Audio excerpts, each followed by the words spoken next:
भारतीय विदेश मंत्री एस जयशंकर ने कहा है कि बातचीत और कूटनीति के जरिए यूक्रेन संघर्ष के जल्द समापन पर जोर देने के मामले में भारत और प्रधानमंत्री नरेंद्र मोदी दुनिया की आवाज बन गए हैं, खासकर विकासशील देशों को लेकर। उन्होंने कहा कि भारत ने इस संघर्ष में भारतीय नागरिकों की भलाई का पक्ष लिया और वो उन देशों में शामिल है जिनके साथ सभी पक्ष अपने विचार साझा कर रहे हैं। दरअसल एक चैनल के कार्यक्रम में ये पूछे जाने पर कि भारत किसका समर्थन कर रहा है, जयशंकर ने कहा, भारत सरकार ने भारतीय नागरिकों की भलाई को ध्यान में रखा है। जयशंकर ने कहा कि कई सारे देश बातचीत और कूटनीति के जरिए इस संघर्ष को जल्द से जल्द खत्म करने पर जोर दे रहे हैं, क्योंकि इसका असर खाद्य, ऊर्जा और खाद की कीमतों पर महसूस किया जा रहा है। उन्होंने कहा, मुझे लगता है कि खासकर विकासशील देशों के संदर्भ में आज भारत और प्रधानमंत्री मोदी एक तरह से दुनिया की आवाज बन गए हैं, क्योंकि इसका असर विकासशील देशों द्वारा महसूस किया जा रहा है। ये पूछे जाने पर कि क्या संघर्ष खत्म करने में भारत शांति दूत बन सकता है, जयशंकर ने कोई साफ जवाब नहीं दिया।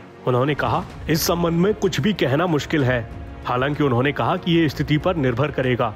जयशंकर ने कहा, मैं कम से कम ये कह सकता हूं कि कुछ देश ऐसे हैं जिनके साथ सभी पक्ष अपने विचार साझा करते हैं। हम इन देशों में से एक हैं। वहीं चीन के साथ सीमा विवाद पर उन्होंने कहा कि दोनों पक्षों के बीच बातचीत के बाद कुछ नतीजे सामने आए हैं। उन्होंने कहा कि 2020 में तनाव बढ़ने के बाद क्षेत्र में भारत ने जो सैन्य तैनाती की, उसी के कारण से नतीजे सामने आए हैं।